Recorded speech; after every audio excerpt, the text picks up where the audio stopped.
Telugu Desam party వాళ్ళు దాదాపుగా ఆలూరు నియోజకవర్గంలో గెలిచి ఇప్పటికి 30 ఏళ్ళు దాటిపోయింది నాకు తెలిసి. వాళ్లకు గతి లేదు. ఆ ఆలూరు నియోజకవర్గంలో గెలిచే ప్రసక్తి లేదు. రేపు స్థానిక సంస్థల ఎన్నికలు జరిగినా కూడా వాళ్ళకి ఎటువంటి ఉపయోగం లేదని తెలుసుకొని మొన్ననే చంద్రబాబు నాయుడు గారు వచ్చినారు అడిగి.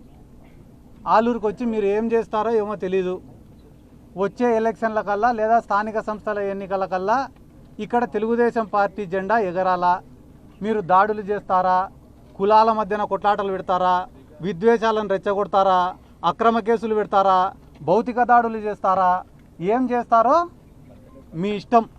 మొత్తానికైతే తెలుగుదేశం పార్టీ జెండాల ఎగరాలా అనే ఉద్దేశంతోనే ఈరోజు వాళ్ళే దాడి చేసి ఎమ్మెల్యే గారి పైన మరొక 34 మంది పైన 27 మంది పైన ఒక కేసు, 43 మంది పైన ఇంకొక కేసు, దాదాపుగా 3 కేసులు నమోదు చేసి వీళ్ళని ఇబ్బంది చేసే కార్యక్రమం చేస్తున్నారు. ఎవరైనా వేడగండి, మీరే ఆలూరుకు పోయి విచారించుకోండి. విరూపాక్షి గారి పైన ఈ రోజు వరకు ఎటువంటి క్రిమినల్ రికార్డు కానీ క్రిమినల్ కేసులు కానీ లేవు. అటువంటి వ్యక్తి పొద్దున్న లేస్తే రాత్రి వరకు కష్టపడడం మాత్రమే తెలుసు. ఏ కార్యకర్త అర్ధరాత్రి ఫోన్ చేసినా పలకడం మాత్రమే తెలుసు.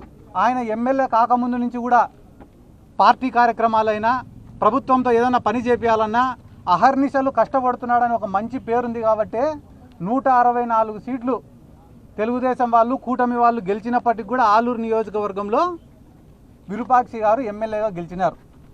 అటువంటి వ్యక్తి పైన ఈరోజు ఇంత దౌర్జన్యం చేసి వాళ్ళ కార్లు కొట్టి వాళ్ళ తమ్ముడికి ఫ్రాక్చర్ చేసి మళ్ళా తిరిగి వీళ్ళపైనే 307 కేసు పెట్టడం అనేది చాలా దుర్మార్గం. ఇది పోలీసుల యొక్క ఫెయిల్యూర్. ఎక్కడైనా టీడీపీ వాళ్ళు వైసీపీ వాళ్ళు కొట్టుకుంటారు, కేసులు కౌంటర్ కేసులు పెట్టుకుంటారు, ఇవన్నీ మామూలే.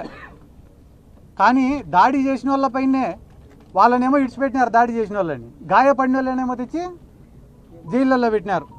ఇదేం ఈరోజు మాకు కొత్త కాదు. కానీ మీరు ఏ సంస్కృతికి తెరలేపుతున్నారనేది మీరే ఆలోచించుకోవాలి.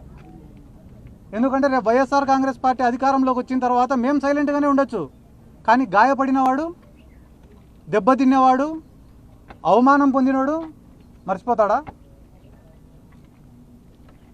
కులాల మధ్యన కొట్లాటలు పెట్టాలా?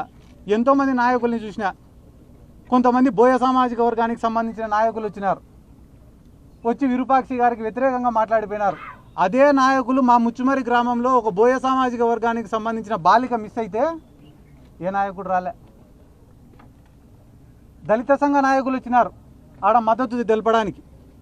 క్లియర్ కట్గా వీడియోలలో ఒక ఆడామ వాళ్ళ భర్త, అతనే ఆ ఆడామవి గుడ్డలు చించినాడు. ఇక్కడ ఉన్న ఎన్నో మీడియా ఛానళ్ళల్లో ఆ వీడియోని టెలికాస్ట్ చేసినారు. గుడ్డలు చించుకునేది వాళ్ళే, గుడ్డలు చింపినేది భర్తనే, కానీ కేసు కట్టింది ఎమ్మెల్యే బట్టలు చించినాడని కట్టినారు. ఇంతకన్నా నీచమా రాజకీయాలలో? ఆ దళిత సంఘాల నాయకులు వచ్చినారు. ఆ దళిత సంఘాల నాయకులలో ఒక్కరన్నా ఆ పక్క నియోజకవర్గం ఆదోని ఉంది. ఆదోని ఎమ్మెల్యే, కర్నూలు జిల్లా తెలుగుదేశం పార్టీ అధ్యక్షురాలు ఇద్దరు పక్కన ఉండి ఆదోనిలో ఒక ధనాపురం అనే గ్రామానికి సంబంధించిన ఒక సర్పంచ్, దళిత సర్పంచ్కు అవమానం చేసినారని చెప్పి వాళ్ళు కలెక్టర్ని కలిసినారు, ఎస్పీని కలిసినారు. దాదాపుగా నెల రోజులు ప్రజా పోరాటం చేసినారు. ఏమని? ఆదోని ఎమ్మెల్యే పైన, తెలుగుదేశం పార్టీ జిల్లా అధ్యక్షురాలిపైన కేసు నమోదు చేయమని చెప్పి నెల రోజులు పోరాటం చేసినారు. ఆ రోజు ఎవరైతే ఈ దళిత సంఘ నాయకులు, దళిత తెలుగుదేశం పార్టీ నాయకులు ఉన్నారో వాళ్ళు ఒక్కరైనా స్పందించినారా? స్పందించలే. ఈరోజు ఏమంటున్నారు తెలుసా? ఏందయ్యా మీ వాళ్ళే వీడియోలు వచ్చినాయి కదా, మీ వాళ్ళే గుడ్డలు చింపుకొని మళ్ళీ కేసు పెట్టినారంటే, వీడియో తీసేటప్పుడు ఆయన చింపిరానంత, వీడియో ఆఫ్ చేసినాక పోయి ఎమ్మెల్యే చింపిరానంత. ఇంత నీచమా?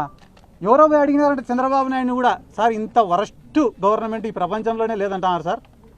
ఈ ప్రజాస్వామ్యంలో మన అదృష్టం కొద్దీ, వాళ్ళ దురదృష్టం కొద్దీ 5 ఏళ్ళకు ఒకసారి ఎన్నికలు వస్తాయి కాబట్టి మనం ఏం చేసినా కూడా జరిగిపోతాం సార్. ఇప్పటికిప్పుడు ఎన్నికలు వచ్చినా మనం గెలిచే పరిస్థితి లేదు కదా సార్. మీ దగ్గర ఏమైనా సూత్రం ఉందా సార్ రాజకీయాల్లో పైకి రావాలంటారంటే? గవర్నమెంట్ లేనప్పుడు చేస్తామని చెప్పాలంట, గవర్నమెంట్ వచ్చిన వెంటనే చేసేసినామని చెప్పాలంట. అంతకుమించి ఏం చేయాలి సార్ అంటే, అంతకుమించి ఇంకెక్కువ ఏం చేయకూడదురా. నీకు ఎంత కావాలో అంత దోచుకో, నీకు ఎంతమందిని కావాలంటే అంతమందిని ఇబ్బంది పెట్టుకో, 5 ఏళ్ళు మనదే రాజ్యం అని అంటున్నారు. కాబట్టి ఈరోజు మీరు ఎవరైనా చూసుకోండి, డిఎస్సి పైన పోరాటాలు జరుగుతున్నాయి, పొగాకు రైతులకు రేటు లేదని చెప్పి పోరాటాలు జరుగుతున్నాయి, దేశవ్యాప్తంగా మోడీకి వ్యతిరేకంగా పోరాటాలు జరుగుతున్నాయి. ఇన్ని మన కాపు సామాజిక వర్గం వాళ్ళు కూడా పవన్ కళ్యాణ్ పైన ఈడి వరకు ఉన్నారు. అన్నిటికీ అమ్ముడుపోతా ఆడరా తెలుగుదేశంకి అని. ఈ కూటమి కూడా కలిసి ఉండే ప్రసక్తే లేదు. వాళ్ళు కలిసి ఉన్నా కూడా వాళ్ళు బాగుపడే ప్రసక్తే లేదు.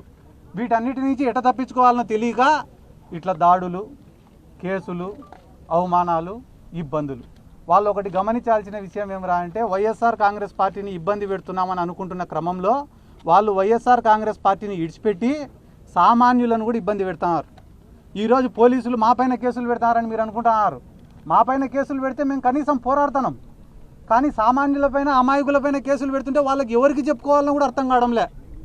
ఒక్కొక్కరు కూడా ఒక చిన్న కేసు నమోదు చేయించుకోవాలంటే 1,00,000-2 లక్షల రూపాయలు ఖర్చు పెట్టుకునే పరిస్థితి. అమాయకులపైన కేసులు పెడితే రాజీ చేయించుకునే దానికి 2 లక్షలు 4 లక్షల రూపాయలు ఖర్చు పెట్టుకునే పరిస్థితి. చాలా మంది అరే నక్సలైట్లు అనే వాళ్ళు ఉండింటే వ్యవస్థలన్నా బాగా పనిచేసినాయి కదరా ఆ రోజు. వాళ్ళు లేకుంటే కానీ ఈరోజు మన సమస్యలు ఎవరికి చెప్పుకోవాలని కూడా తెలియక ఆత్మహత్యలు చేసుకునే పరిస్థితులు ఉన్నాయి కదరా అని అనుకుంటున్నారు. దయచేసి మీ మీడియా మిత్రుల్ని కూడా నేను కోరుకుంటున్నా, వాస్తవాలను ప్రపంచానికి తెలియజేసేది మీరే కాబట్టి ఆలూరు నియోజకవర్గంలో ఏం జరుగుతుందో మీరు కూడా ఒక్కసారి ఆలోచన చేయండి.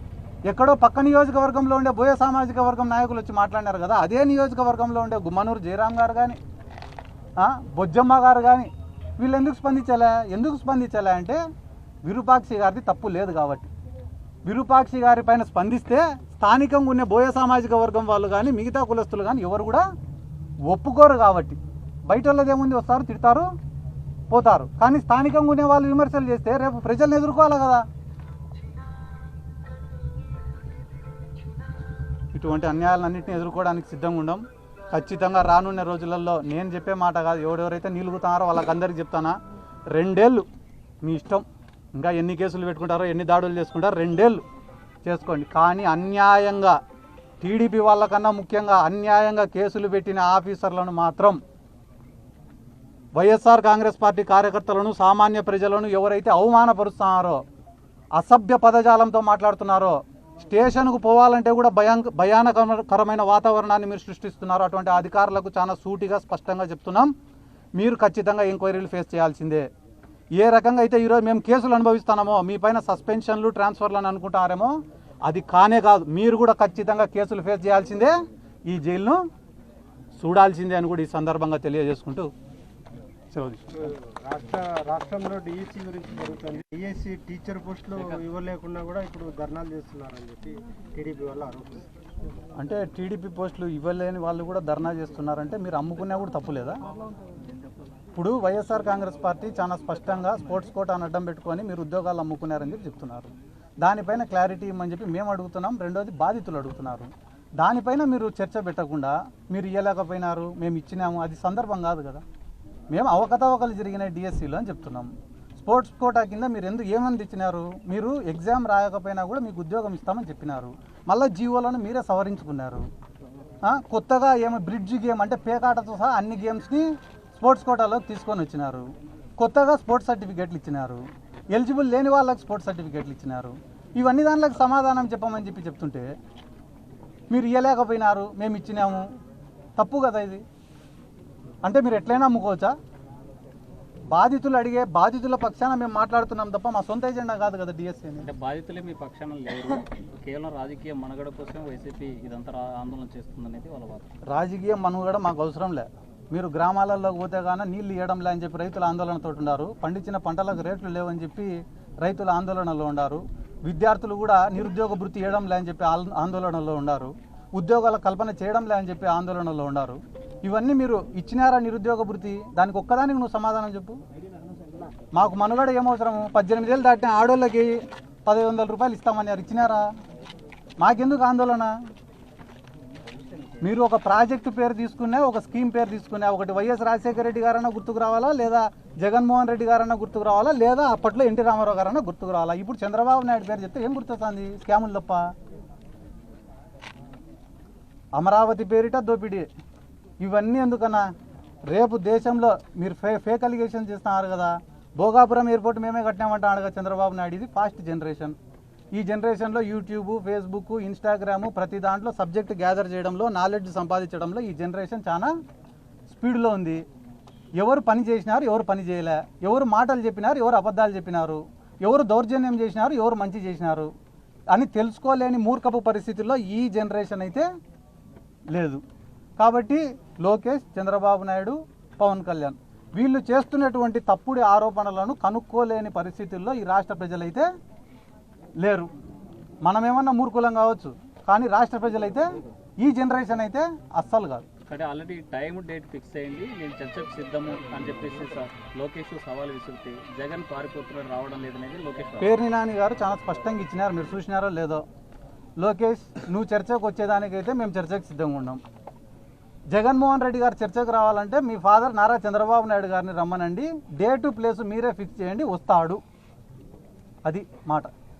అది మీరు విన్నారు లేదు? నిన్న అమిత్ షాని మీ పార్టీ నేతలు కలిశారు, ఏం చెప్పారు అమిత్ షా గారు మీ పార్టీ నేతలు? ఇచ్చినారు కదన్నా, జగన్మోహన్ రెడ్డి గారికి భద్రత తగ్గించినారు, ఎక్కడికి పోయినా కూడా లక్షల మంది జనం ఇచ్చారు. వస్తున్నారు. ఆయన ఏమైనా చెప్పారా? నేను లేను కదన్నా, కనుక్కుంటా పార్టీ.